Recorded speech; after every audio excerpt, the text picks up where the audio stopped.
안녕하세요. 여러분의 재간둥이 사이다 박준입니다. 어제 윤석열 대통령 취임 2주년 기자회견이 있었습니다. 자, 특검에 대한 의견도 들었고요. 또 어느 정도 사과 부분도 있었는데요. 한동훈 위원장에 대한 평가라든지 내용도 여러 가지 기자회견 관련된 많은 소식들이 전해지고 있습니다. 그래서 오늘은 많이 그 얘기 좀 다뤄야 될 것 같고요. 자, 시원하고 재밌는 소식들로 여러분들의 출근길 함께 하도록 하겠습니다. 생방송 중에 궁금한 점 있다면 댓글 부탁드리겠습니다. 뉴스 인사이다 본격적으로 바로 시작하겠습니다.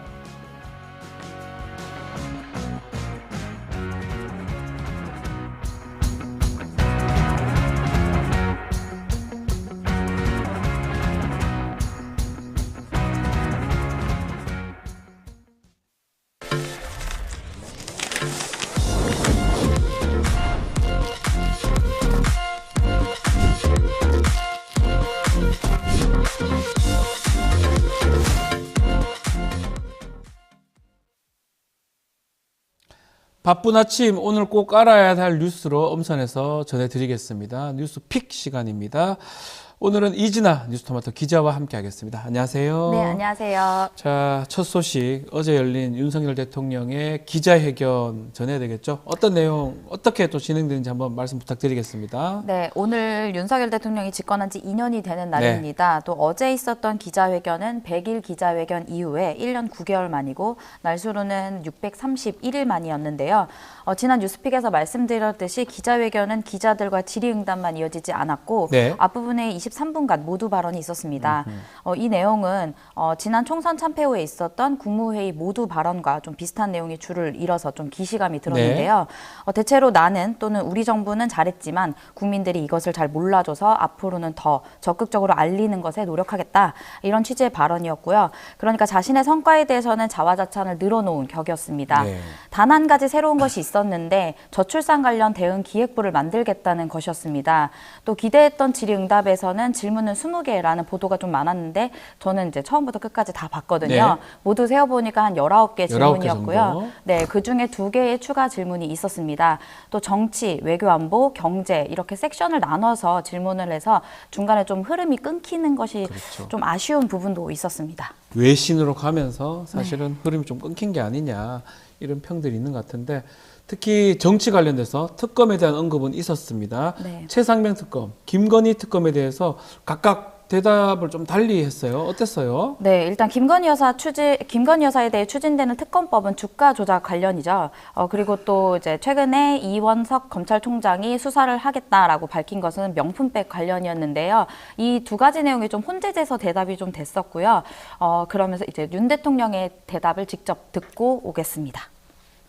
제가 연초에 KBS 대담에서도 말씀을 드렸습니다만은 제 아내의 현명하지 못한 처신으로 국민들께 걱정 끼쳐드린 부분에 대해서 사과를 드리고 있습니다.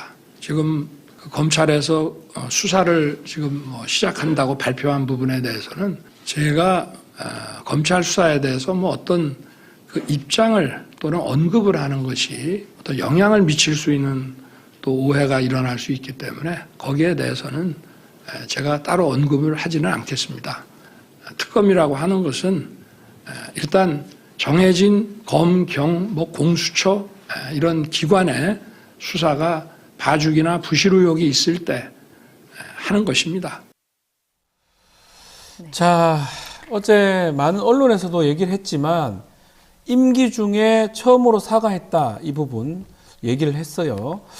어떻게 보셨습니까? 사과 부분인가요? 현명하지 못한 처사. 네, 사실 사과라는 표현을 썼지만 사과를 드리고 있습니다라는 이 표현이 표현 좀 어색해요. 사과를 드리고 있다고요? 매우 어색해서 그러니까 사과는 해야 되는데 사과를 해야 되나 말아야 되나 약간 뭔가 떠밀려서 한다라는 느낌이 좀 들었고요. 또 특검에 대해서는 검찰과 경찰 그리고 공수처 등에서 수사가 이뤄진 후에 봐주기나 부실 의혹이 있을 때 해야 한다 이렇게 밝혔는데 사실상 특별검사 제도는 수사 자체 공정성을 기대할 수 없거나 수사가 공정하게 이루어졌다고 볼 수 없을 때 도입되는 제도로 수사 대상이나 수사 범위에 대한 제한이 없는데요. 뭐 변호사님께서 더 잘 아시겠지만 수사에 외압이 있을 때 그리고 고위공직자인 대통령과 대통령의 친인척을 향해서 입법 부인 국회 그러니까 야당 주도로 진행되는 것으로 저는 알고 있었는데 대통령은 마치 특검이 검찰에서 또는 공수처에서 수사가 부실하면 행해지는 것이라는 인식을 좀 보여줬습니다. 네. 또 대통령은 앞서 영상 뒤에 뭐 도이치니 뭐니 이러면서 주가 조작 사건을 축소하는 듯한 발언을 했고요. 지난 정부 2년 반 정도 사실상 저를 타겟으로 해 검찰에서 특수부까지 동원해서 정말 치열하게 수사했고 할 만큼 했다라고 말을 했는데요. 사실 그때는 이제 윤석열 대통령이 검찰총장이었던 총장이었죠. 네, 네. 시절이라서 과연 이게 정말 수사가 잘 됐는지 또 소환조사 한 번도 이루어지지 않았는데 이게 정말 탈탈 털 내용이었는지 좀 의구심이 좀 들었습니다. 네. 또 대통령이 언급한 사과는 명품백 관련이었고 후에 언급한 내용은 주가 조작 사건에 대해서 말한 것이라 사실상 좀 대답도 맞지 않았는데요. 김 여사 특검법 관련해서는 정치 공세, 뭐 정치 행위 이런 비판도 했고요. 또 한 가지 뭐 현명하지 못한 처신 이런 말을 했는데 오늘 아침 조선일보 사설에서는 부인의 처신, 뒤늦은 사과, 부인 문제 재발 방지가 관건 이러면서 마치 눈 감아주는 듯한 모습을 좀 보여서 좀 안타까웠습니다. 네. 좀 기자들이 좀 더 이어서 질문들을 했었어야 되는데 사실은 그렇게 질문들이 더 되지 않았던 부분들이 있어요. 최상병 특검법도 물어봤는데 거부권 행사할 것이다. 매체의 보도가 지금 쏟아졌습니다. 네, 이 질문도 답변과 영상을 먼저 보고 오도록 하겠습니다. 최상병 특검법에 대해서 질문을 드리겠습니다. 그 대통령실 외압 의혹과 대통령님께서 국방부 수사 결과에 대해서 질책을 했다라는 의혹도 좀 있습니다. 이에 대해서도 입장 부탁드리겠습니다. 순직한 그 사고 소식을 듣고 저도 국방장관에게 이렇게 좀 질책을 했습니다. 저도 그 현장에 며칠 전에 다녀왔지만 어떤 생존자를 구조하는 상황이 아니라 돌아가신 분의 그 시신을 수습하는 그런 일인데 왜 이렇게 그 무리하게 진행을 해서 이런 그 인명사고가 나게 하느냐. 앞으로 대민작전을 하더라도 이런 일은 절대 일어나면 안 된다. 이렇게 좀 질책성 당부를 한 바 있습니다. 만약에 국민들께서 이거는 봐주기 의혹이 있다. 납득이 안 된다라고 하시면은 그때는 제가 특검하자고 먼저 주장을 하겠습니다. 네. 야. 네. 어떻게 보셨나요? 일단은 이게 정확한 질문에 대한 답변이 좀 의문스럽기도 하고 결국은 특검법 좀 거부하겠다 이렇게 보는 게 맞는 것 같은데요. 네, 어제 BBC 기자의 말처럼 네. 정말 질문 여기서는 질문이 굉장히 뚜렷했지만 답변은 안전하고 좀 막연했다라는 느낌이 좀 들었는데요. 일단 그러니까 대통령은 정확히 기자 질문을 피한 것인데 네. 외압, 질책에 대한 이야기는 쏙 빼고 현재 공수처 수사를 끝까지 지켜보고 부족하면 특검을 하겠다, 내가 하겠다 뭐 이런 얘기를 했는데요.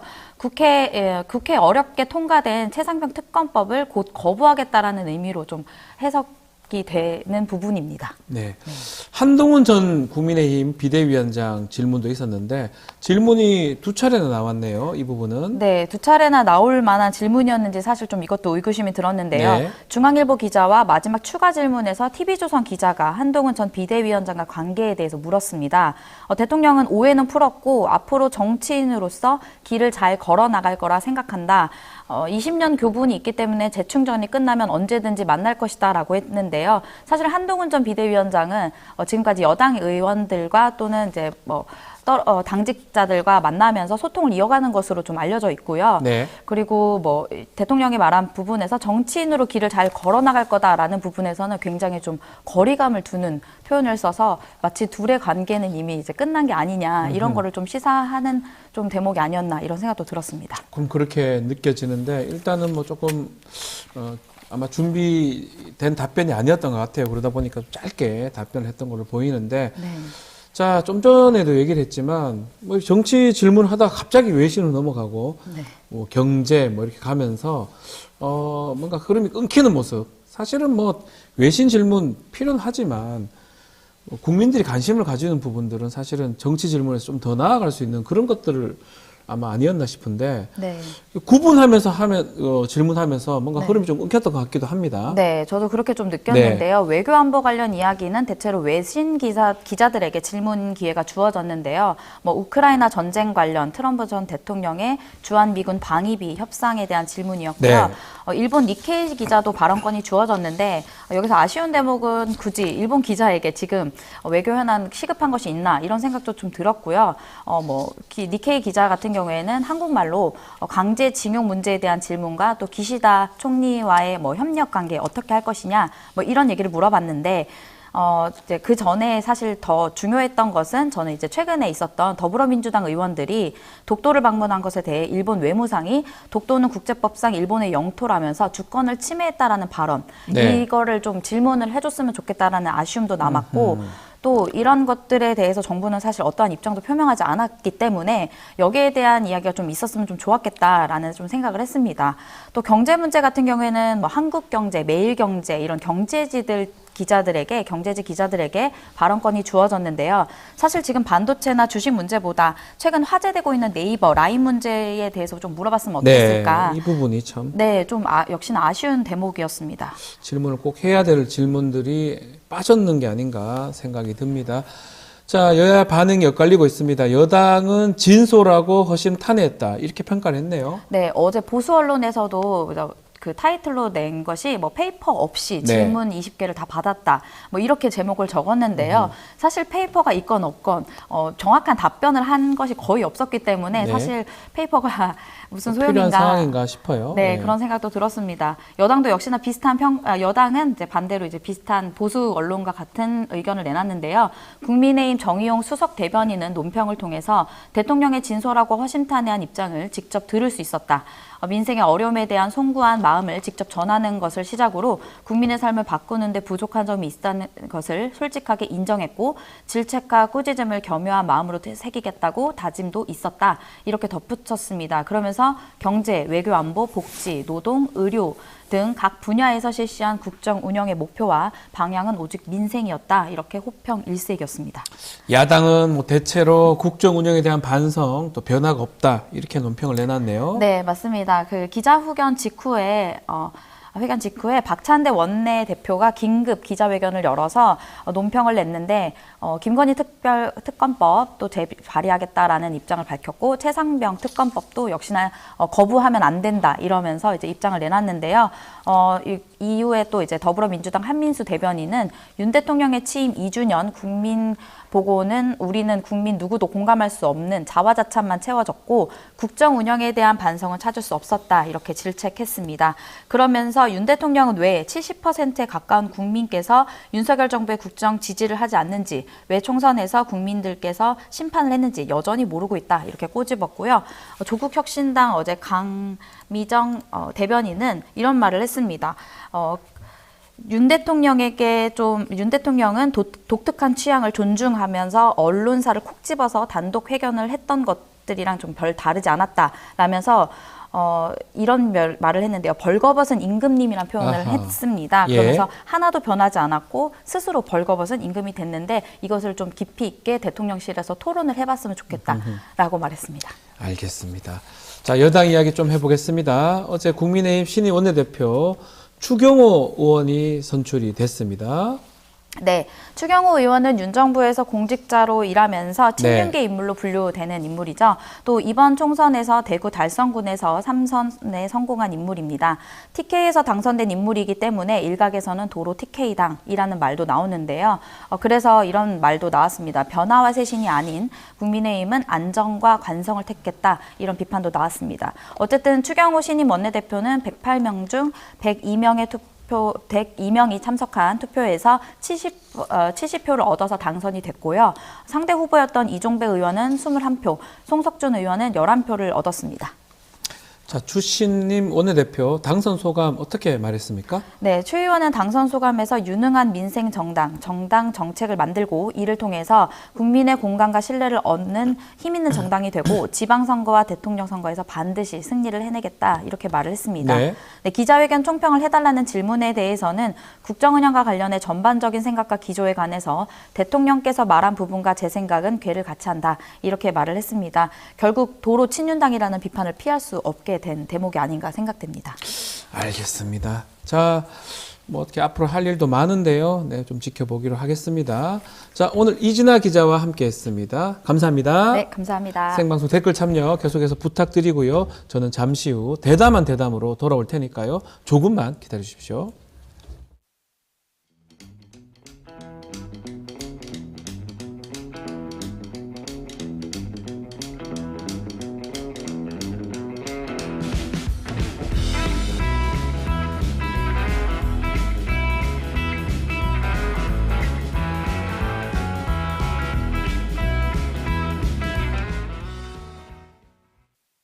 점상 런칭 기념 하반기 업종 전략 3인 3색 강연회.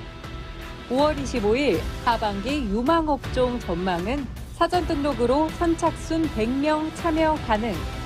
김민준의 답은 AI 반도체. 최병훈의 반도체대 2차 전지 비교 분석. 김봉만의 2차 전지와 조선 수익의 길. 점상 구독자는 강연회가 무료. 점상 구독자란 점상 추천주, 라이브 요약본부터 점상 강연회 참여 등 다양한 프리미엄 콘텐츠를 누릴 수 있습니다. 지금 점상을 구독하고 홈페이지에 등록하면 강연회가 무료. 점상과 함께하는 특별 강연회. QR코드를 인식해 확인해보세요. 자, 이번 총선에서 그야말로 돌풍을 일으켰습니다.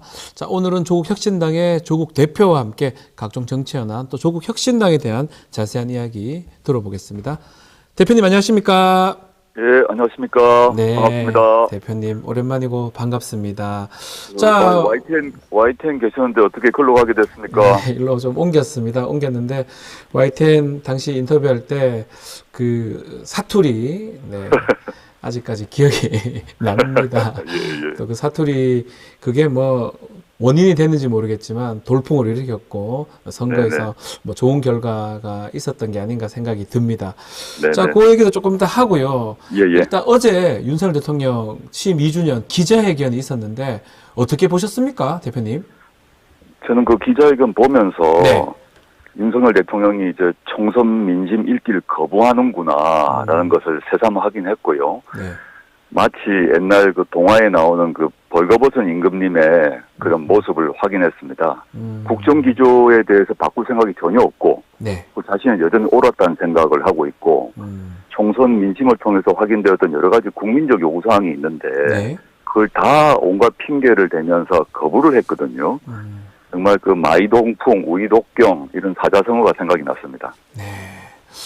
뭐 기대치에 점수를 좀 줄 수 있을까요? 기대치에 거의 부합하지 못했다고 보십니까? 전혀 저는 총선 민심을 읽지를 못하거나 또는 읽기를 거부하는 상태라고 봅니다. 아하. 그 기자회견 중에 좀 눈에 띄는 부분이 조국 대표 만날 수 있냐고 질문을 했을 때 만남에 선을 긋지 않겠다 이렇게 대답을 했습니다. 네네. 어떻게 만나자고 하면 만날 생각이 있습니까? 저는 뭐 만나자면 당연히 만날 생각이 있는데요. 근데 만나겠다라는 표현을 쓰지 않고 선을 긋지 않겠다 이런 표현을 썼는데 네. 저는 그 진정성이 매우 의심스럽습니다. 왜냐하면 그 신임 그 대통령 정무수석으로 그 홍철호 씨가 임명되지 않았습니까? 네. 근데 홍철호 정무수석이 이제 그 후로 민주당을 방문을 하고 또 국민의힘도 방문을 했는데 조국 혁신당, 개혁신당 등은 방문을 안 했어요.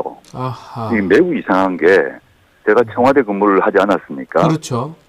그러면 뭐 문재인 정부든 그 이전 정부든 간에 신임 정무수석이 딱 그 임명이 되면 바로 첫날에 의석이 있거나 뭐 주요 정당은 무조건 다 방문을 합니다. 네. 방문을 하거나 또는 뭐 그 난을 보내거나 하는데 그렇죠. 그 이 홍 정무수석은 조국 혁신당에 대해를 향해서는 어떠한 연락도 한 적이 없어요. 이걸 보면 선을 긋지 않겠다는 말은 했지만 속내는 조국은 만나기 싫다, 이준석은 만나기 싫다 그렇게 보입니다. 이 기자회견에서 답변을 이렇게 했지만 만날 의향은 없을 것이다 이렇게 보시는 거군요. 홍 정무수석이 방문을 하거나 전화를 해야 되거든요. 지금까지 어떠한 연락이 없었다는 점에서 기자들 질문 앞에서 마치 본인이 대범한 것처럼 보이기 위해서 표현을 했으나 네. 두고 보시죠. 제가 용산 대통령실에서 저에게 네. 전화가 오는지 연락이 오는지 기다려 보시면 금방 그 진위가 확인되지 않겠습니까? 알겠습니다. 좀 지켜보기로 하고요. 지난 8일 날 더불어민주당하고 검찰개혁 입법 전략 토론회 열었었는데, 예. 앞으로 이제 검찰개혁 22대 국회에서 지금 해야 될 것 같은데, 구체적 계획이나 방향은 좀 어떻게 설정하고 있는 겁니까? 그 문재인 정부 시절에 검찰개혁을 추진했고, 저도 그 당사자 중에 한 명입니다만은, 전반기에는 수사와 기소 분리를 지향하면서도 당시 의석수가 있었기 때문에 수사권 조정에 그쳤고, 그 다음에 후반기 그리고 말기에는 이제 수사 기소 분리로 나아갔는데 아시겠습니다만 이제 부패 경제 범죄 등 이 조건을 달아서 그 검찰의 직접 수사권은 폐지했지 않습니까? 네. 그런데 윤석열 정부 들어서서 이제 그 등이란 걸 사용을 해가지고 등이란 단어를 확장 해석해서 시행령으로 다시 검찰의 수사 범위를 넓혔지 않습니까? 그래서 원래 문재인 정부가 초기부터 추구했던 수사와 기소 분리 문제를 법률로 확실히 정할 필요가 있고요. 그렇게 되면 그 검찰청을 그 기소청 또는 공소청으로 바꿔야 되는 거죠. 그게 하나의 과제고 그건 국민적 공감대가 이루어졌다고 봅니다. 두 번째는 지금 공수처 문제가 있는데 공수처가 그 문재인 정부 때 여야 합의로 만들어지긴 했으나 당시에 그 바른미래당 등의 그 표가 필요했기 때문에 규모를 매우 축소해서 지금 만들어둔 상태입니다. 그렇죠. 검찰로 얘기하면 순천지청보다 못한 정도의 규모인데 그러다 보니 이제 공수처에 대한 그 기대에도 불구하고 공수처가 그 기대를 다 못하는 일이 많았는데 그렇지만 또 공수처가 여러 중요한 수사도 해내고 있기 때문에 지금은 공수처의 그 규모, 역할을 좀 키울 필요가 있다 이런 생각을 하고 있습니다. 자, 두 가지 이제 구체적 개혁 방안도 말씀하셨는데 최근에 검찰 관련된 뉴스가 좀 있는데요. 특히 피의자를 회유한다 이런 내용 언론 보도가 이어지고 있습니다. 이하영 부지사가 그 파티, 술 연어 이런 얘기도 했었고요. 장시호 씨도 회유됐다 이런 얘기도 하고 있는데 이 부분 어떻게 보고 계십니까? 제가 그 보도를 보고 정말 재벌을 개 못 준다, 개벌을 개 못 준다 이런 옛날 상이 드는 게 심한 말일 수 있겠습니다만 이게 사실은 과거 한명숙 총리 사건 때 재소자를 불러가지고 증언 연습시킨 사건이 있었지 않습니까? 근데 그게 근절되지 않다 보니까 이게 다시 그대로 반복되었다라고 저는 생각을 하는데 지금 이화영 부지사 사건 같은 경우는 술을 먹었니 안 먹었니는 확인을 해봐야 되기 때문에 그는 이제 지금 확답을 못 하겠습니다만은 확인이 된 건 뭐냐면 제가 확인을 해보니까 217회 출석을 했는데 72회 조사를 하고 그중에 또 조서는 19회만 작성을 했어요. 그것도 좀 이상하네요. 그죠? 황당한 거죠. 그럼 도대체 불러놓고 조사를 안 한 기간 그리고 조서를 안 쓴 그때는 뭘 했느냐. 가의심작이 되는 거 아니겠습니까? 딴 짓을 했다는 거죠. 그렇죠. 분명히 다른 대화를 한 거죠. 그것이 압박이건 유혹이건 권유건 뭔지 모르겠지만 반드시 조사를 하게 되면 조서를 남겨야 되지 않습니까? 그걸 하지 않는 관행. 이것이 과거 특수부 수사에서 내려왔던 관행인 것이고 그 속에서 이제 실제는 증언을 조작하거나 회유를 하거나 불리한 진술을 하도록 하고 허위 진술을 하도록 하고 도장 찍게 만들어서 그 본인 또는 그 본인과 관련된 다른 사람 특히 검찰이 실제 목표로 삼고 있는 사람을 잡기 위해서 이런 수사 관행을 해왔지 매우 불법적인 관행 아닙니까? 불법이라고 봐야 됩니다. 명백한 불법이고 이걸 막아야 되는데 지금까지 특수수사 잘한다는 검사들은 이런 행태를 해왔고 그걸 전수해왔습니다. 반드시 근절해야 된다 생각이 듭니다. 이렇게 뭐 편의 제공이라든지 아니면 압박을 줘가지고 다른 진술 또 별건 수사 이렇게 지금 진행되는 상황인데 이런 검찰의 이 잘못된 수사 방법 막을 방안이 없을까요? 저는 좀 법적 제도적으로는 뭐 수사 절차법을 신설하든지 수사 절차법, 예. 형사소송법 등을 개정하든지 어떤 방식을 통해서도 네. 소환하면 처음부터 끝까지 그 모든 시간에 대해서 조서를 다 남길 것. 아하. 참관을 전제로 당연히 예. 배석자가 있어야 되는 거죠.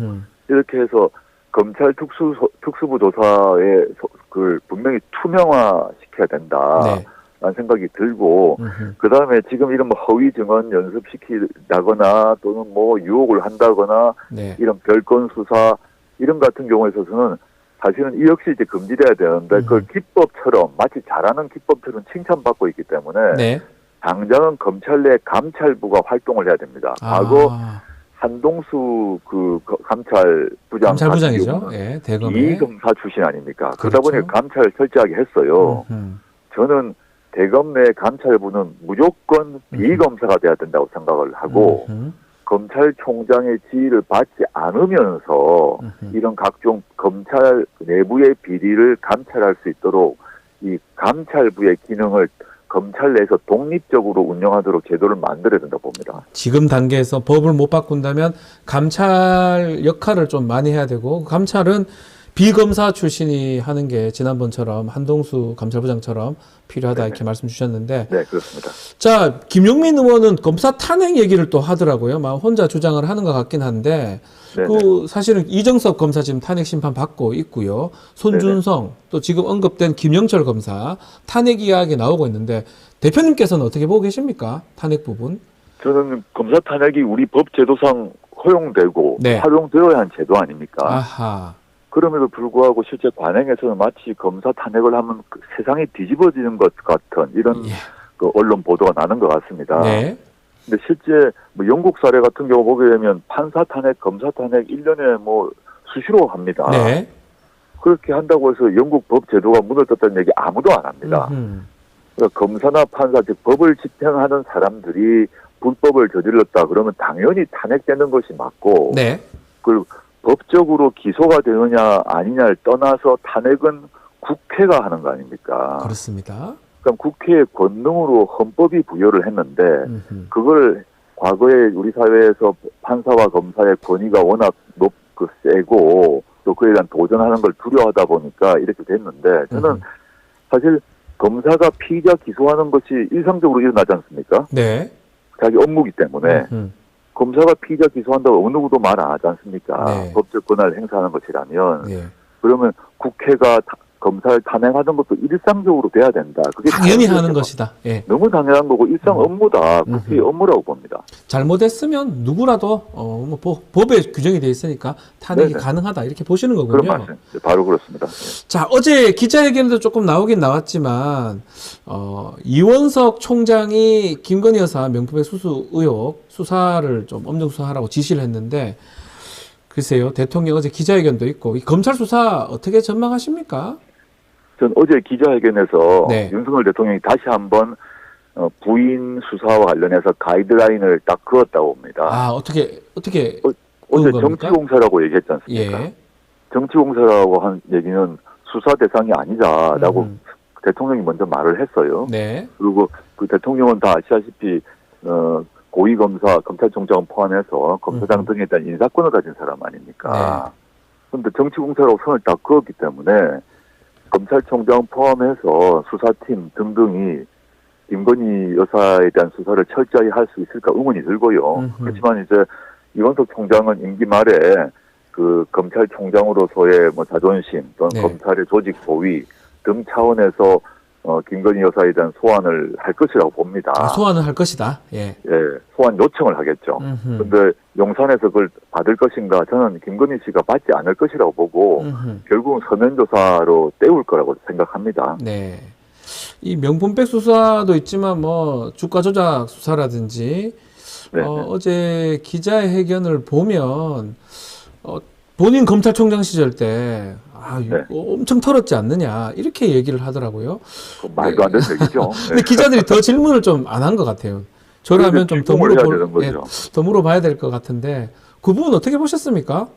그 대통령이 네. 문재인 정부 때 털었는데 나올 게 없었다 이런 말을 했지 않습니까? 네, 그렇게 얘기했습니다. 예. 근데 문재인 정부 후반기에 검찰총장은 본인이었지 않습니까? 검찰총장은 평검사에 대한 인사에 깊이 관여하는 그렇죠. 사람인데 예. 당시 서울중앙지검 그 수사팀들이 수사를 하려고 애를 썼던 것 같습니다. 네. 그렇지만 또 한편으로는 당시 시점에 윤석열 검찰총장의 눈치를 보지 않았다라고 말할 수 있는지 전혀 그렇지 않죠. 검찰 조직의 특성상 수사팀이 현직 검찰총장 및 그 부인의 눈치를 보지 않았다? 네. 거짓말이라 보고 그 윤석열 대통령이 실제 그 말장난을 하고 있다고 생각합니다. 네. 문재인 정부가 털었다 그런데 나온 게 없다가 아니라 네. 자신이 검찰총장 재직 시에 수사가 이루어졌기 때문에 수사가 미진했다라고 말하는 것이 정확한 말이죠. 네. 알겠습니다. 자, 총선 때 하여튼 3년은 너무 길다 이렇게 슬로건 해서 예, 예. 국민들 눈길을 끌었습니다. 자, 뭐 또 너희들 쫄았지? 이제 미친다! 뭐 이렇게 사투리 아주 눈에 띄었고 아직까지 기억이 나는데 예, 예. 특히 검찰 정권, 뭐 윤석열 정권 조기 종식 이 얘기를 하셨는데 어떻게 이게 실현 가능한지 그 방안이 좀 있을까요? 당장은 지금 이번 총선 통해서 윤석열 정권에 큰 균열이 났다고 생각합니다. 예. 그리고 레임덕으로 이미 들어갔다고 생각을 하고요. 그 다음에 윤석열 정권, 검찰 독재 정권 조기 종식이란 말은 사실은 이제 제가 어떤 조국 신장이 처음 말을 선거 기간에 했지 않습니까? 맞습니다. 예. 근데 선거가 끝나고 나니까 당장 이명박 정부 시절에 법제처장이셨던 이석연 처장께서, 네. 이석연 변호사께서 임기 단축 개헌을 하자라고 1년을 단축하자는 말을 공개적으로 칼럼을 썼습니다. 네. 그 다음에 보수정당이라고 하시는 개혁신당의 천하람 당선자 등도 그 임기를 1년 줄이자라고 말을 하고 있습니다. 그 네. 역시 조기 종식을 얘기한 거죠, 사실상. 저는 지금 시점에서 조기 종식의 그 방법, 시기를 현 시점엔 특정할 수 없다고 봅니다. 여러 네. 가지 경로가 있을 수 있기 때문에. 그렇지만 이제 총선을 통해서 윤석열 정권의 강고해 보였던 검찰 독재 정권의 성벽의 균열이 갔고 조국신당과 저는 그 균열을 더 크게 벌이려고 모든 노력을 다할 겁니다. 네. 그러다 보면 국민들이 그 실체를 알게 되고 또 국민들이 그 두려움이 없게 되면 조기 종식을 위해서 국민들이 나서게 될 것이고 국민들이 나서면서 그 조기 종식의 방법과 시점이 결정날 것이라고 예상하고 있습니다. 뭐 지금 말씀하신 거는 헌법 개정을 통해서 임기 단축하는 것도 한 가지 방법 중에 하나다 이렇게 말씀하시는 거네요. 그래서 이미 보수정당인 개혁신당에서 그 방안을 얘기하고 있기 때문에 네. 그걸 포함해서 여러 가지 다양한 방식의 조기 종식이 있을 수 있다고 저는 생각합니다. 뭐 탄핵 같은 것도 포함이 되는 겁니까? 그런데 윤석열 대통령의 불법이 확인돼야 되는데 예를 들어 최혜병 특검을 통해서 네. 윤석열 대통령의 관여가 확인된다면 네. 지금 언론 보도에 따르게 되면 그 김계환 사령관이 그 박정훈 대령에게 말하면서 네. 윤석열 대통령이 경로했다라고 말했지 않습니까? 네. 그 경로란 말에 포착을 언론들이 잘 안 하는데 그냥 왜 화를 냈겠습니까? 그 경로를 하고 난 뒤에 뭐라고 말을 했겠죠. 네. 대통령이 경로를 하면서 이 수사에 대해서 무슨 말을 했을 거 아니겠습니까? 그렇죠. 그 말 내용이 이 수사에 대한 불법적 개입과 지시, 였으니 확인되면 그건 바로 탄핵 사유죠. 탄핵 사유가 될 수가 있다. 수사 외압, 그렇죠. 직권남용 뭐 이렇게 될 수가 있겠네요. 네, 확인된다면. 네. 그 과거 박근혜 정부 관계자들을 그 예컨대 우병우 수석 등을 기소할 때 했던 논리 그대로 보게 되면 네. 정확히 직권남용이기 때문에 네. 수사 외압이기 때문에 본인이 수사 대상이 될 뿐만 아니라 물론 기소는 대통령 임기 후죠. 네. 근데 탄핵은 얼마든지 가능하죠. 탄핵은 가능하다. 알겠습니다. 조국 혁신당 지금 교섭단체 좀 구성하기 위해서 노력은 하긴 했지만 20명 의원 확보하기는 쉽진 않은 것 같아요. 황운하 원내대표가 좀 교섭단체 문턱 낮추는 법도 만들자 이렇게 얘기한 것 같은데 네. 교섭단체 추진은 어떻게 계획을 하고 있습니까, 대표님? 먼저 이제 법률가들 또는 정치학자들은 다 알고 있습니다만은 네.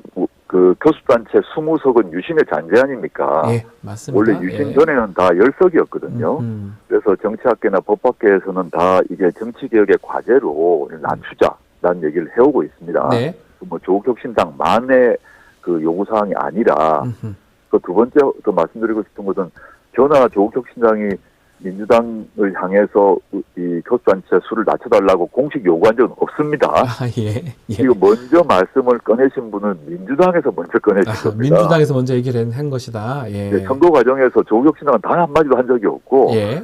민주당에서 당시 상황실장이 있었던 김민석 의원이 낮추자 얘기하셨고 네.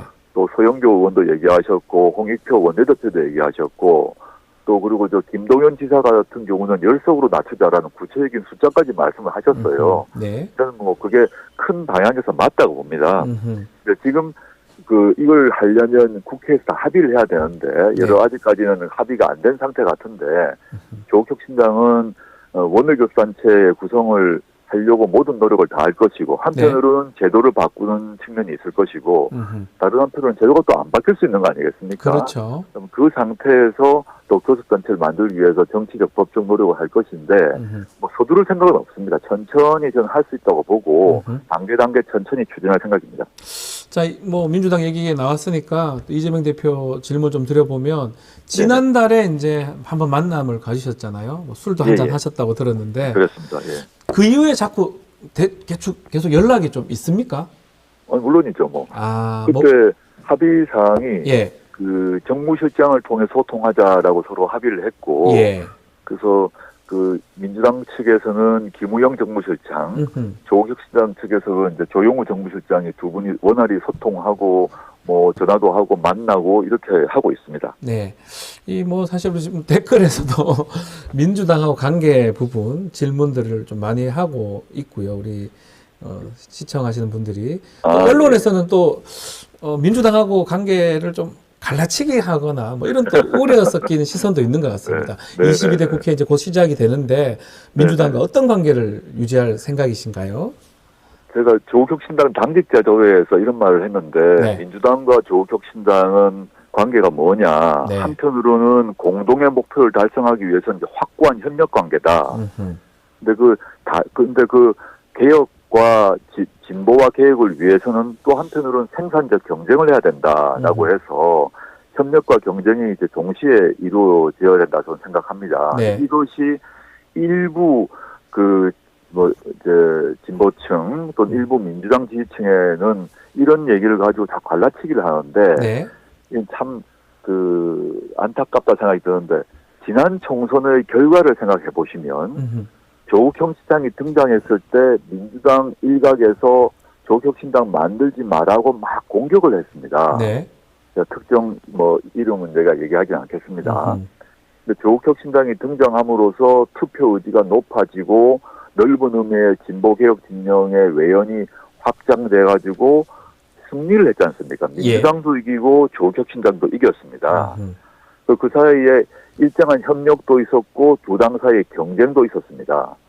그런데 두 당을 합친 걸 생각해 보게 되면 이긴 겁니다. 그리고 총선 이후에 각종 여론조사에도 민주당과 국민의힘의 지지율이 30몇 프로다가 나오는데 그렇게만 자꾸 비교를 하는데 조국혁신당이 13%에서 17% 정도 나오고 있거든요. 그렇습니다. 민주당과 조국혁신당을 합치면 확고하게 범진보, 범민주 진영이 우위에 있음이 확인됐습니다. 즉 범진보 민주 진영의 외연이 또 영어식 표현으로 파이가 커진 거 아닙니까?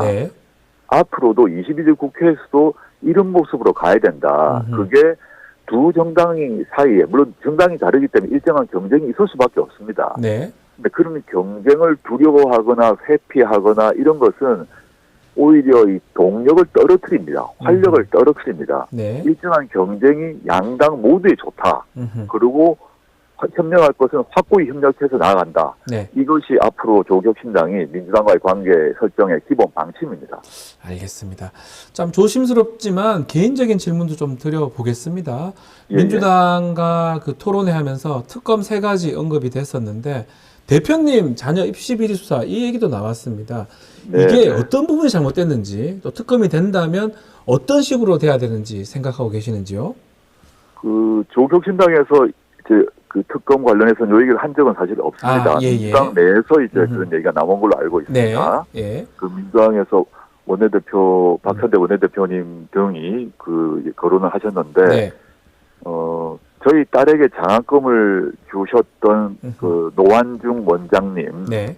경우 노환중 원장님이 당시 수사를 했던 검사들을 다 고소를 하셨습니다. 아하, 예. 실제 그건 확인해 보시면 되는데 음흠. 그 법정에서 그거를 눈물을 흘리시면서 그 네.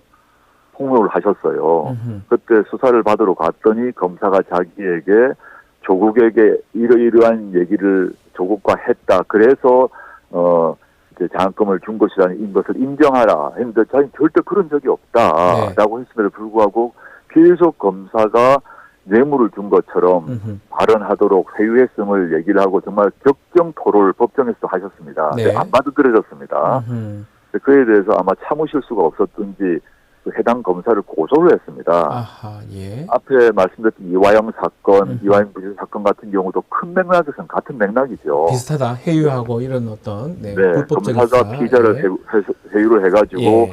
조국에 대한 불리한 증언을 하라라고 압박을 했다고 합니다. 네네네. 이분이 끝까지 그걸 거부하니까 막 그 검사가 온갖 얘기를 했다고 음흠. 법정에서도 소를 하셨는데 그 문제를 민주당에서 포착을 하신 것 같습니다. 네. 저는 당사자라서 그 외에 더 추가 언급을 하는 건 좀 부적절할 것 같고 아하, 예. 뭐 민주당에서 그걸 그 사건 조작 특검 얘기를 하시면서 아마 이 사건을 넣어야 되지 않느냐라는 말씀들을 민주당 내에서 하신 것으로 알고 있습니다. 저는 그 정도만 말씀드리겠습니다. 자, 우리 조국 대표님하고 저도 제가 SNS 친구이긴 한데 제가 자주 네, 이제 그렇죠. 보고 있는데 최근에 그 페이스북에 보니까 레버넌트 그 포스터를 올리셨더라고요. 예, 제가 저도, 자주 보는 영화, 여러 번 본 영화입니다. 저도 한 예. 두어 번 봤던 거 예. 기억나고 아주 인상적인 영화인데 뭐 그럼에도 이 영화가 좀 복수하는, 그리고 복수를 성공하는 뭐 그런 영화 아니겠습니까? 네. 뭔가 의도가 있는 거 아니냐, 누구를 겨냥한 거냐, 또 이런 얘기들이 있는 것 같습니다. 제가 정치한 걸 이제 사적 복수를 위한 것이라고 예. 뭐 일부 보수 언론이나 또는 뭐 국민의힘 등에서도 그런 얘기를 하던데 네. 만약에 우리 국민은 현명하거든요. 예. 제가 개인적으로 사적 복수를 하기 위해서 정치를 한다라고 국민들이 생각했다면 어떻게 690만 명의 유권자들이 표를 줬겠습니까? 네. 690만 명의 유권자들에 대한 이제 모욕이라고 생각하고요. 네. 저는 레버넌트 포스터 저는 사실 자주 일부러 봅니다. 오래전부터. 예. 보는 게 마음을 다잡기 위해서 보시는 겁니까? 그렇죠. 마음을 다잡고 그 정말 엄혹한 현실, 네. 고통 속에서 주인공이 마음을 굳게 먹고 살아남지 않습니까? 맞습니다. 살아남아서 참 자신의 대단합니다. 예. 목표를 추구해 나가는 과정이 음흠. 스스로 마음을 다잡고 제가 검찰개혁을 해야겠다. 네. 정치개혁을 해야겠다. 윤석열 독재 정권을 종식시켜야겠다. 저희 정치를 하겠다는 했을 때 그 결심이 안 있었겠습니까? 네. 그 목표 달성을 위해서 레버넌트의 주인공처럼 그 보시면 말 뱃속에 들어가서 압니다. 예. 뭐 살기 덜덜덜 위해서. 떨면서 예. 살아남고 나와서 목표를 달성해 나가지 않습니까? 네. 그래서 뭐 사적 복수 이런 게 아니라 검찰 독재 정권을 종식시켜야 된다. 그러니까 검찰 개혁해야 된다. 그리고 불법을 저지른 사람들은 그들이 말했던 구호 그대로 징치가 돼야 된다라는 것을 그게 제 목표고 그러기 위해서 의지를 다지기 위해서 이 영화를 자주 봅니다. 자, 대법원 확정 판결이 아직 있습니다. 예. 다른 방송에서 또 인터뷰에서 대법원 선고가 있다 하더라도 정치 멈추지 않겠다라고 말씀도 하셨는데요. 우리 대표님의 정치를 하는 원동력은 뭡니까? 뭘 갖고 지금 하시는 겁니까? 일단 대법원 판결이 언제 어떻게 날지는 저도 모릅니다. 그렇죠. 알 수가 우리 없죠. 법률가들이 예. 어떻게 알겠습니까? 예. 아무리 뭐 법률가를 하더라도 그 네. 내부의 비밀리에 이루어진 일이기 때문에 알 수 없고 저는 그 언제 어떻게 날지 모를 대법원 판결에 대한 걱정, 두려움, 우려 때문에 저 현재 활동을 멈추거나 또는 자제할 생각은 없습니다. 네. 그 말씀 드리고요. 물론 대법원 선고가 나서 나쁘게 나게 되면 그걸 당연히 승복할 거고 나쁘게 난다고 하더라도 최악의 결과가 난다 하더라도 저는 정치인의 길을 선택한 이상 계속 정치를 하려고 합니다. 네. 국회의원직이 박탈되더라도 정치는 할 수 있는 거 아니겠습니까? 그렇죠. 맞습니다. 그걸 하겠다는 의지 표명을 제가 한 거고요. 그 원동력이 뭘까를 생각하면 제가 이제 법무부 장관 지명되고 난 뒤에 여러 일을 겪었는데 네. 만약에 법무부 장관 지명 이후에 제가 하려고 했던 검찰개혁이라는 과제를 하다가 뭐 제가 좌절했죠. 네. 또 저나 가족들도 다 수사를 받게 되는 일이 있었는데 만약 그런 일이 없었다면 제가 아마 학교에 있었을 것입니다. 네. 지금도 논문 지도 학생들 지도하고 강의하고 했겠죠. 그런데 운명의 여신이 어떻게 이렇게 이끌었는데 네. 저로서는 제가 정치를 하게 된 그 계기를 그 첫 출발점을 잊지 않으려고 합니다. 검찰권의 오남용 문제가 저 개인만이 아니라 네. 저 같은 경우는 뭐 서울대 교수였다, 민정수석이었다, 장관이었다 그럼에도 불구하고 저에 대한 여러 수사가 있었는데 네. 보통 평범한 시민들이 이런 일을 겪었다면 어떻게 됐을까 그런 생각을 많이 합니다. 예. 저는 뭐 아까 살아남았다 해서 살아남았지 않습니까? 네. 근데 검찰 수사에서 온갖 사람들이 다치고 죽는 일이 이제 발생했지 않습니까? 네. 그 억울함을 호소하고 이런 것들을 반드시 제가 풀어야겠다. 그게 이제 좀 어려운 뭐 개념으로는 검찰 개혁인 것이고 네.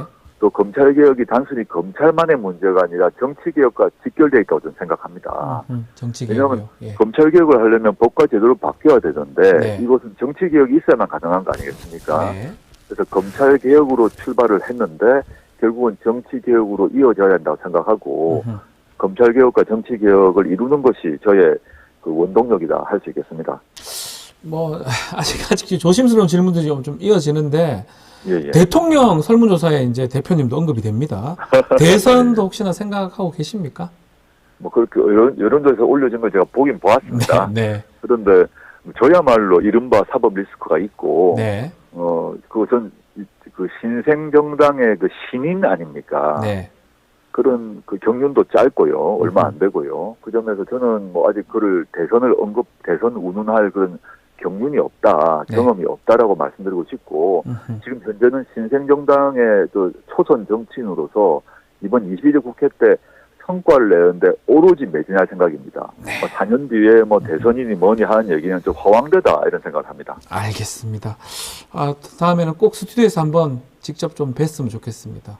7시 반 말고 8시 이후에 불러주시죠. 8시에 꼭 저도 지금 잡도록 아침 회의가 하겠습니다. 있어가지고 예. 회의실 바깥에서 네. 차 안에서 지금 인터뷰하고 있어서 예. 7시 반에 일정이 시작되거든요. 맞습니다. 그래서 일정 한 8시 이후에 불러주시면 제가 스튜디오 가서 우리 박 변호사님 직접 뵙고 대화 나누고 싶습니다. 알겠습니다. 오늘 말씀 너무 잘 들었고 너무 감사합니다, 네, 대표님. 다음에 뵙죠. 예, 고맙습니다. 네, 예, 지금까지 조국혁신당 대표와 이야기 나눴습니다. 감사합니다.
급박하게 돌아가는 정치 현안, 또 한반도 안보 상황 매주 금요일 이분과 함께 짚어봅니다.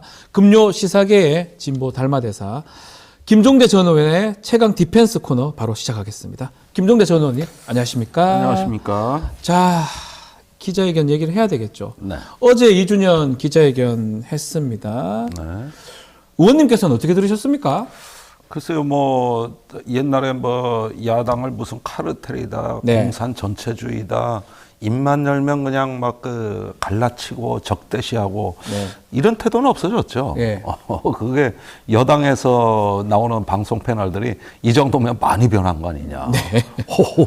예. 이제 정상적인 모습이 돌아온 게 아주 이례적으로 비치는 네. 이런 모습이고 민생을 강조한 것도 저는 평가해 줘야 된다고 봐요.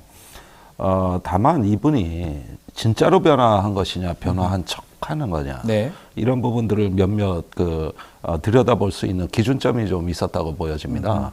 대표적으로는 이제 특검 문제인데 네. 여전히 요지부동이죠. 또 자기는 뭐 그 김건희 여사 도이치모터스 문제에 대해서도 피해자라는 인식. 네. 그다음에 최상병 특검은 본인이 지금까지 그 수사가 지연되고 진상이 규명 안 된 책임자인데 대래 내가 엄정하게 진상 규명하라 그랬다. 네. 그리고 국방장관한테도 이렇게 무리한 작전을 왜 했냐. 네.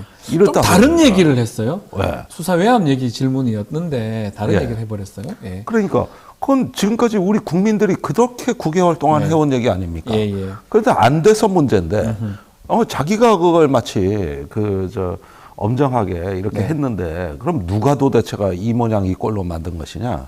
여전히 피해가는 모습에서 이제 진정성의 문제가 여전히 의심받을 만한 상황이고 네.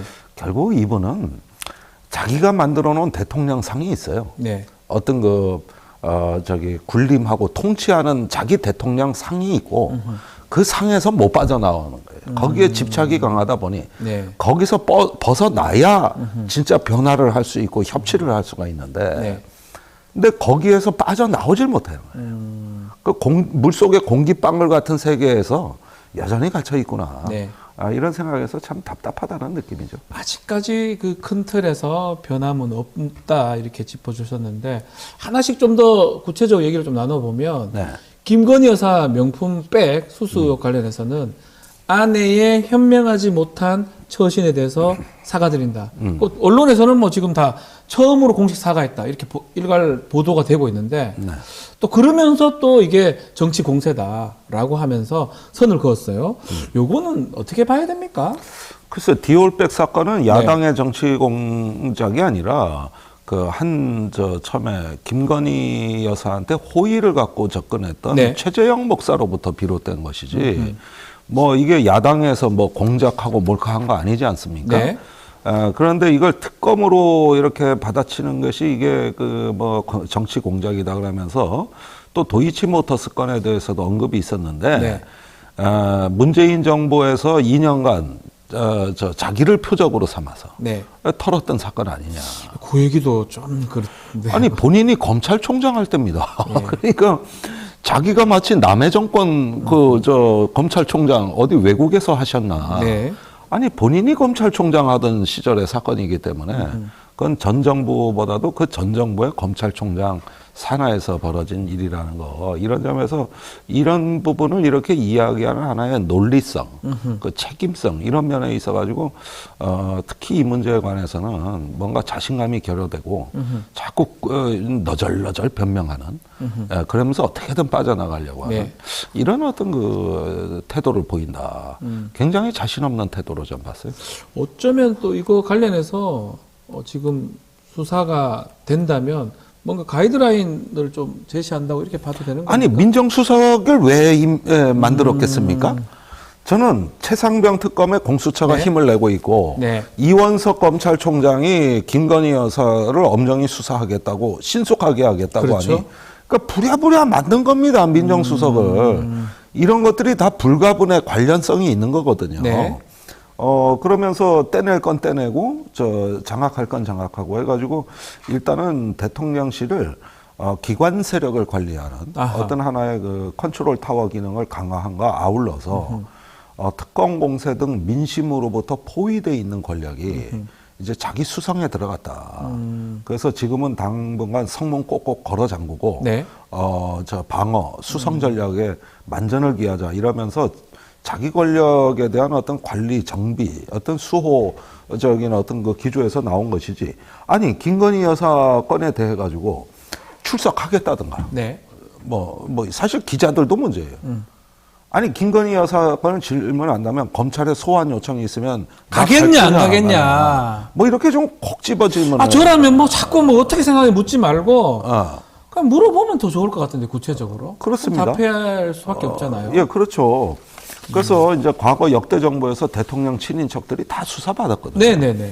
그래서 이런 어떤 국민 눈높이에서 수사받을 거 확실하게 받고, 네. 예, 그 다음에 잘못한 게 있으면 응분에 책임을 지겠다.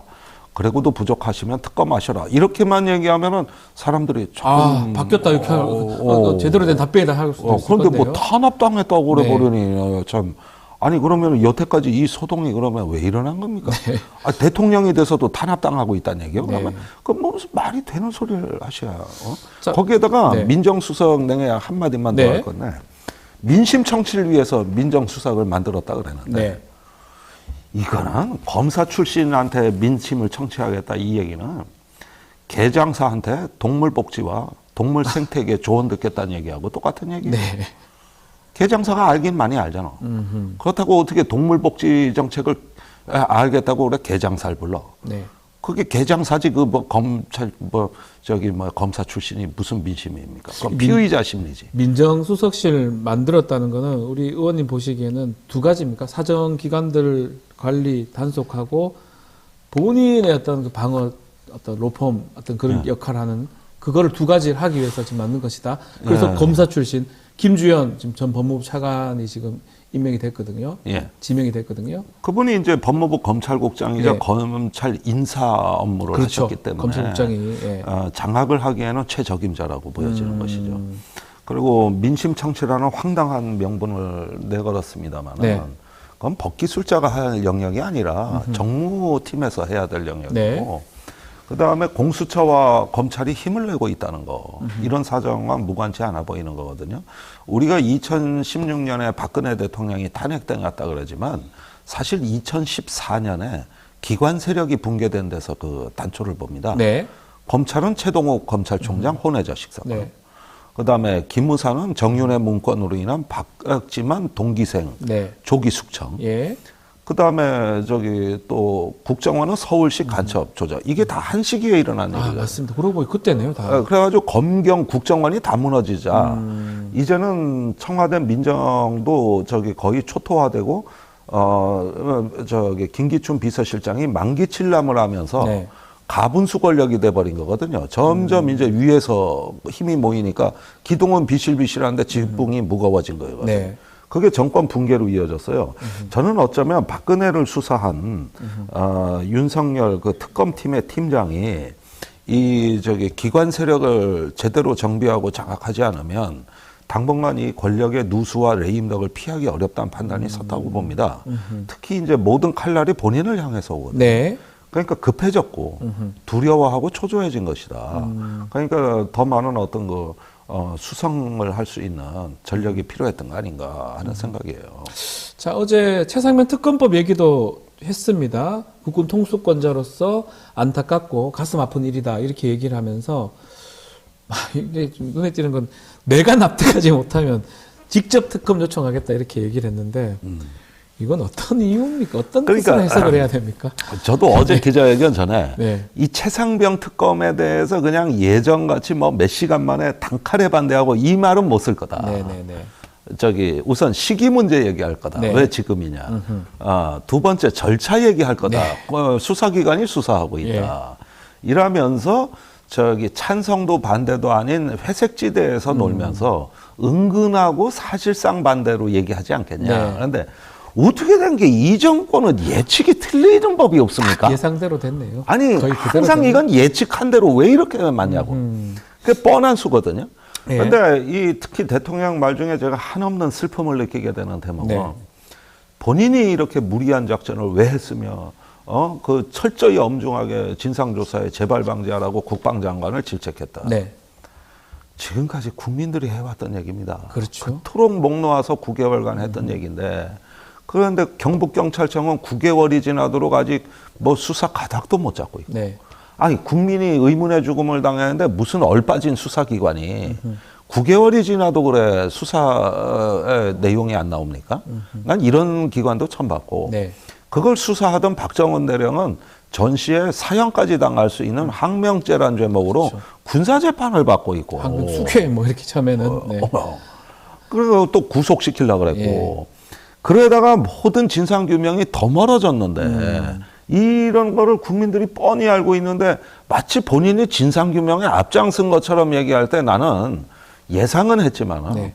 이 가슴이 무거워지고 한없는 슬픔이 밀려오는 그 답답함에 네. 정말로 어떤 그 참 뭐 먹먹해가지고 참 한동안 좀 먹먹하던데 이런 것들을 보면서 우리가 정치인의 어떤 논리성과 책임성을 다시 한번 좀 생각해 봐야 되는 것이죠.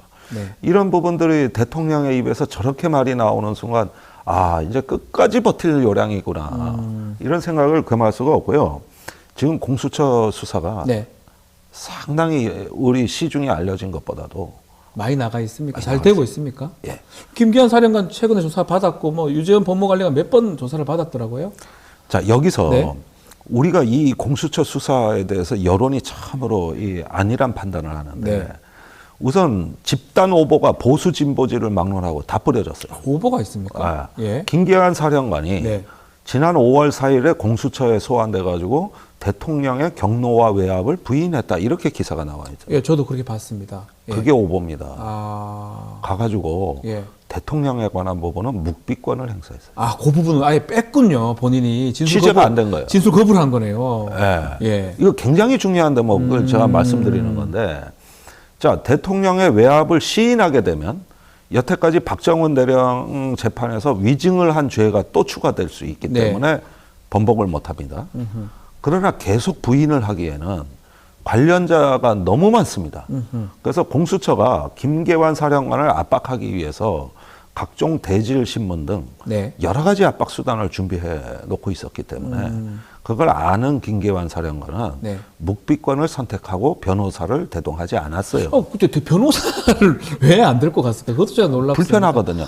거기 변호사가 친여 성향으로 알려져 있는데 예. 그러니까 변호사조차도 불편하다 이거예요. 아. 그리고 가서 민감한 부분에 대해서 묵비권을 행사했다는 이 뜻을 네. 우리가 정확하게 좀 봐야 되는데 언론이 다 이 부분을 놓치고 엉뚱한 기사를 쓰는데 이건 대한민국 언론사의 집단적 오보 사건이라고 해도 과언이 아니에요. 네. 자 그리고 유재은 법무관리관도 네. 와가지고 별다른 진술이 없던 걸로 아는데 제가 아는 사실과 다릅니다. 네. 어떻습니까, 그러면? 그 박정원 대령에 대한 저 구속과 기소, 그 항명 사건이죠. 네. 또 사건 기록 회수 등도 그 일부 진술이 나온 걸로 저는 알고 있어요. 그러니까 대통령실 부분에 대해서는 저 뭐 사법정책 토론했다 이렇게 얘기를 하고 있습니다만은 이 역시도 조금 사실과 다른 게 네. 말은 그렇게 한 게 맞지만 모든 언론이 지금 놓치고 있는 게 있어요. 뭐죠? 저기 이시원 공직기강 네. 비서관과 유재은 법무관리관이 그때 저기 5번 전화에 밤늦게 한 번 통화가 됐고 네. 그것이 법무관리관이 경북경찰청으로부터 사건 기록을 회수하게 된 경위다. 여기까지만 알고 계시는 거거든요. 네. 그런데 그게 전부일까? 공수처가 더 알고 있는 거 없을까? 아, 더 있다는 겁니까? 전 그렇게 알고 있어요. 아. 그리고 저기 그 누가 이 저 박대령에 대한 항명 입건을 주도했는지도 좀 어느 정도 진술이 나온 것 같아요. 제가 최근에 예. 법무관리관실의 그 육사 출신 고시 출신 네. 육사 고시 출신 그 중령이 네. 돌연 보직이 이동되는 거를 좀 의미 있게 보고 있습니다. 아. 거기서 이제 그 같은 육사 출신 국방부 검찰단장하고 네. 이게 다 법무관리관실에서 소통하면서 네. 박정원 대령을 기소하게 몰고 간 세력들이 있다는 거예요. 네. 그 사람들이 다 치워졌어요. 다른 데 지작사로 보냈더라고요. 네. 그래서 이런 부분들이 14시간 조사와 그 다음번에 소환에서도 어느 정도는 진술이 나온 것 같아요. 네. 그래서 이 부분은 절대 이 간단하게 보지 마시라. 지금 공수처 수사가 심각하고 그걸 보고 대통령실은 이시원 공직기강 비서관을 교체했다. 아, 바꾼 것이다. 예. 예. 문제가 심각하다고 판단해서 바꾼 이제는 이렇게 가는 거죠. 법무관리관, 네. 유재원 법무관리관, 이시원 공직기강 비서관. 아, 쟤들이 무리한 걸로 하고 이 한 보따리로 싸서 대통령하고 이제 분리 작업. 이거 이제 우리 아파트 지하에 가면 분리수거함 예. 있잖아. 예. 그러니까 여긴 대통령이고 여기는 저기 과잉 충성에다 실수한 그놈들 몫이고 이게 대통령하고 뭔 상관이 있어. 이렇게 해가지고 지금 이제 갈라치고 분리하는 분리수거 단계다. 분리수거 단계. 이게 공수처 수사가 들어가면서 바뀐 판이 바로 이거다. 아하. 그리고 대통령께서 저기 그 최근에 전직 검찰 인사를 한번 사적으로 만났나 봐요. 네. 거기서 나온 얘기가 지금 언론 기관 내에 돌고 있는데 직접 그 검찰 인사로부터 들었다는 얘기인데 윤 대통령하고 네. 만난 예. 그 뭐 내가 경로했다는데 녹취 파일 있냐? 아, 그런 얘기를 했다고요? 그 말이 나오고 예. 2, 3일 후에 김시원이 잘렸어요. 이시원이. 예. 이시원이. 공직경 비서관. 그러니까 이제 잘라낼 거 잘라내고 본인 정리를 하는 거예요. 그러니까 이거는 무슨 얘기냐 하면은 이 정권이 지금 네. 공수처에 이어서 특검으로 가는 길목을 엄청나게 두려워하고 있고 최대한 막아보자고 하고 있는 건데 이런 어떤 분위기의 압력을 공수처 제4부에 그 수사팀이 지금 고스란히 안고 있습니다. 지금 거기서 그 뭐 권한대행이 1부장이 한다는 거예요. 네. 4부 중에. 예. 근데 최상병 수사는 4부에서 하거든요. 근데 뭐 검사 좀 지원해달라, 뭐 예산 행정 지원 이런 결제 올릴 거라든가 이런 거 하나도 결제 안 해요. 안 해주고. 예. 안 해주고 제4부를 완전히 청내에서 왕따를 시켰다고 청내에서. 이래가지고 수사에 대한 무형의 압력이 지금 말도 못하게 가고 있어요. 이래 놓으니까 그 최악의 조건에서 지금 버텨내고 있는 거예요. 그래도 결과들을 조금씩 내고 있다. 조금씩 이렇게 내고 보시는 있는 거군요. 거거든요. 이게 바로 한편으로 엄정하게 수사기관에서 하고 있느냐 않느냐는 말의 실체입니다. 네. 어떻게 하고 있느냐? 엄청나게 압력을 가하고 있어요. 그리고 이미 증거인멸을 엄청나게 많이 했어요. 그걸 뻔히 아는데 공수처가 더 이상 그 대통령실을 압수수색한다거나 뭔가 할 수 없도록 모든 길목을 지금 막고 결제 안 해주고 네. 이래가지고 고사작전에 들어간 거라고. 그러니까 이게 바로 특검이 필요한 이유입니다. 그래서 특검이 필요하다. 특검이 필요하다고 하는 네. 이유가 지금 공수처가 지금 저기 바람 앞에 촛불처럼 흔들리고 있다. 더 이상 수사를 좀 진행하기 쉽지 않은 상황이기 때문에 그래서 특검 하고는 필요하다. 있지만 예. 평가는 해줘야 되겠지만 너무 어렵다. 온갖 외압을 다 받고 있다. 이거예요. 알겠습니다. 공수처 상황 또 아주 아마 최신 정보들을 많이 짚어주셔서 너무 감사드리고요. 저는 이것만 오로지 저는 네. 이 사건에 아주 모든 걸 걸었으니까. 네. 또 어제 기자회견 다시 좀 얘기를 좀 해보면 네. 한동훈 비대위원장 얘기가 좀 나왔습니다. 예. 두 사람 관계를 질문을 했었는데 기자가 뭔가 뭐 회복됐다고 하는 것 같기도 하고 오해했다 뭐 이런 얘기도 하는 것 같기도 하고 두 사람 관계는 어떻게 봐야 됩니까? 글쎄 뭐 대통령 말로 봐도 이미 뭐 부자 관계를 끊어버리듯이 네. 호적 파버렸듯이 예. 이제 남의 자식이다. 걔 내 자식 아니다. 네. 뭐 본인이 뭐 알아서 정치적으로 컸는데 여당 대표까지 하고 장관도 했고 그 정도로 본인의 정치적 입지를 하는데 왜 더 이상 20년 동안 내 밑에서 이러던 그런 사람 아니에요, 이제. 걔 많이 컸어요. 이럴 때 그렇게 이해하면 그렇지. 됩니까? 걔 많이 컸어. 예. 내가 밥 먹자 그래도 안 와. 이런 어떤 그 뉘앙스라고 저는 읽었고, 그런 면에서 이제 곧, 국민의힘 전당대회 문제도 그렇습니다. 네. 한동훈 전당대회 대표로 출마하려면, 이게 윤 대통령이 상당 부분 권력을 내주고 비켜줘야 되거든요. 근데 대통령이 국민의힘을 리모트 컨트롤 하는 이상 한동훈 위원장이 대표가 되면 이거는 여권 분열로 이어질 수밖에 없어요. 이 상태로 존립이 안 될 겁니다.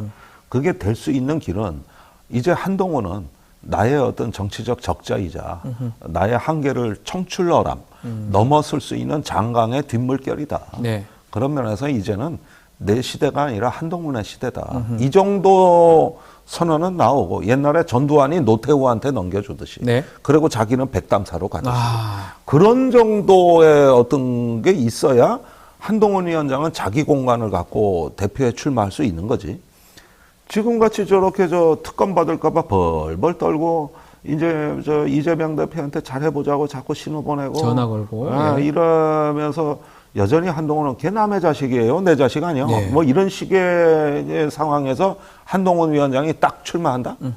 난 여권 분열이라고 봐요. 그 전당대회 출마한다고 보십니까? 항상 이 부분에서 예. 보수가 정말 팽팽한데 예, 요거는 참. 수도권하고 대구 경북으로 딱 장작 쪼개지듯 딱 쪼개진 것 같아요, 여론이. 네. 예.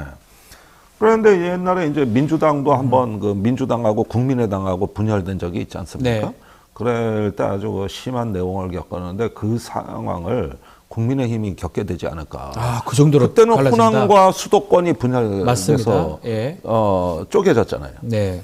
지금 그런 현상이 데자뷰로 국민의힘에 나올 수 있는 그 개연성이 커졌는데 그 기폭제가 저는 한동훈이라고 한동훈 본다. 위원장이다. 그렇다면은 대통령 지금 최근에 보십시오. 국민의힘 원내대표도 추경호 의원이 됐습니다. 선출됐는데 예. 계속 이제 그 저 TK를 주류로 네. 인식하고 거기서 수상을 하는 모드로 쭉 가지 않습니까? 그러면은 지금 수도권은 더 소외감 느끼지 않겠어요? 네. 안철수, 나경원 이런 양반들 다 개털됐잖아요. 그러니까 당선이 돼도 이런 상황인데 네. 이렇다면은 일단은 이 수도권 리더십의 공백을 결국 한동훈 위원장이 메우느냐 마느냐 그리고 네. 극기하는 여권 분열이라는 파국을 감수할 수도 있느냐 이런 문제가 남아 있는 것 같아요.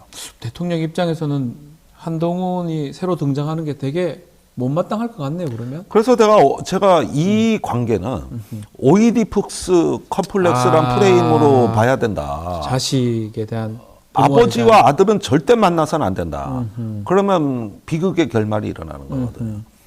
그러니까 이 관계에서는 저기 한동훈 위원장이 완전히 부자 관계를 절연하고 자기 길을 가든가 아니면 완전히 윤석열 대통령 아바타로 다시 품 안에 안기든가. 네. 두 가지 길밖에 없다. 두 개밖에 없다. 중간지대가 없는 문제다. 이게 중간지대가.